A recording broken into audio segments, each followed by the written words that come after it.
we're back for another session of Who Needs a Superhero? Chapter 4, Iron Man. Salvation by Success. This is Part 6, The Heart of the Matter. When everything is added up, David's life was sad and lonely. The Shepherd King had it all, then lost it all. Wealth, power, romance, the technology of iron. The house that David built ended up looking a lot like the house that Tony Stark would build 3,000 years later. Even so, David had his moments of clarity and insight. While he did not always act on this wisdom, David knew that the reliance on traditional battle armor was a vain hope.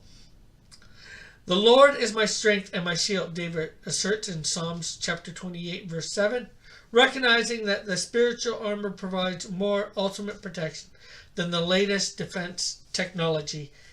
In the New Testament, the Apostle Paul builds on this idea and urges Ephesian Christians to put on the armor that will protect them from head to toe, made of truth, righteousness, faith, and salvation. Ephesians chapter 6, verses 10 through 17. Scarcely anyone would willingly reject the benefits available to us in the modern world. Inoculations, life-saving medical procedures, health insurance, retirement plans, and automobiles engineered for our protection. Used wisely, these gifts are from God. Used wisely, these are gifts from God, which we can be deeply grateful.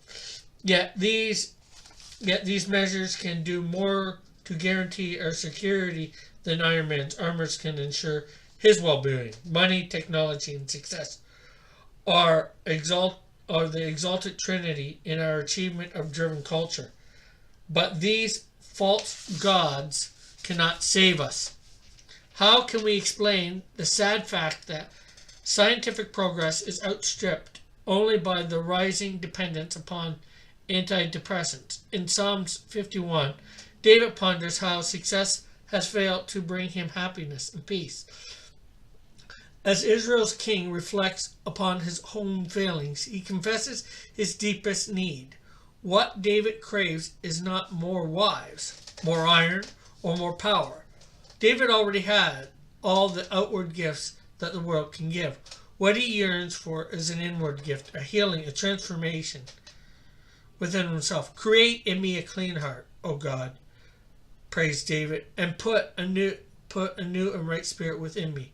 Psalms 51, verse 10, New Revised Standard Version.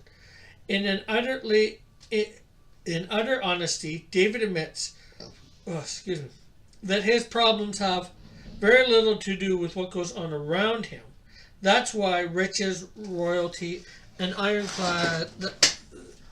can't smooth David's misery. What goes on inside David is the source of his troubles.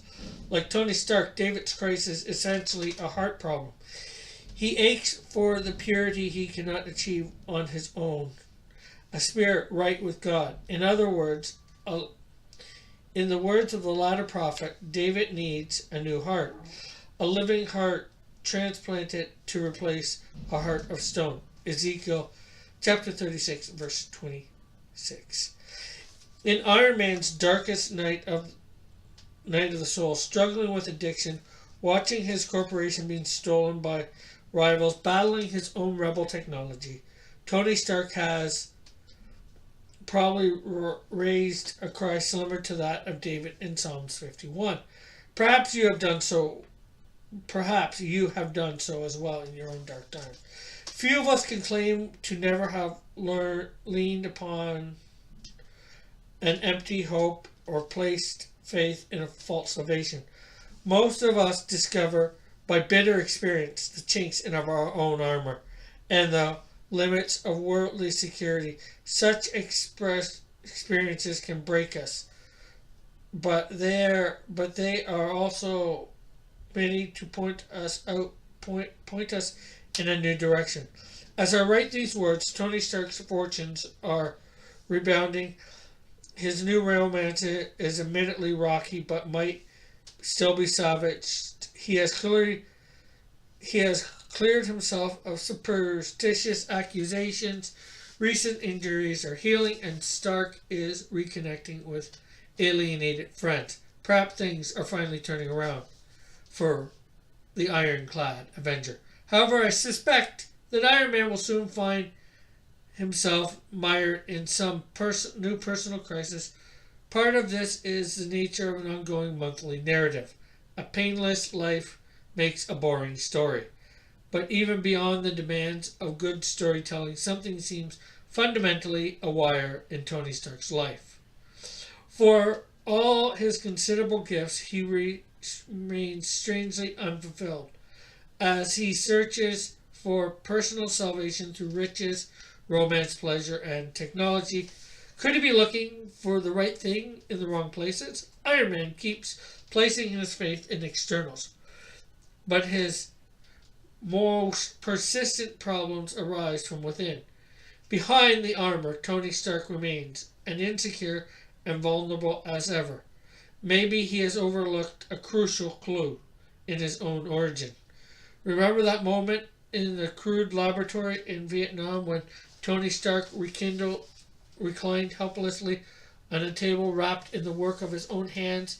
He lay there with his life on the line, waiting for the battlesuit to charge itself with life-saving energy. As well as outside in the hallway, the Chinese scientist Yixing selflessly laid down his own life so Tony Stark could have a second chance. Does Iron Man remember that he owes his life not to the high-tech battlesuit, but to the sacrificial death offered up on his behalf? Life from death, salvation from sacrifice, deliverance unearned and freely given. Tony Stark has bravely walked one dead-end road after another, but he has yet to find the path that leads to a new beginning and a joy that doesn't fail. No wonder it's an unlikely road and a particularly unappealing path for those who insist on trusting their own accomplishment. It takes a real hero to know his greatest works can be done on the day his strength runs out. That's the end of chapter 5. Next we are it's Superman Revisited. Death, Destruction, Death, Resurrection, and Doomsday. Will you be here? I hope so. So remember to like, subscribe, hit that notification button, of course. Share and comment, and have a great and wonderful day. Bye for now. God bless.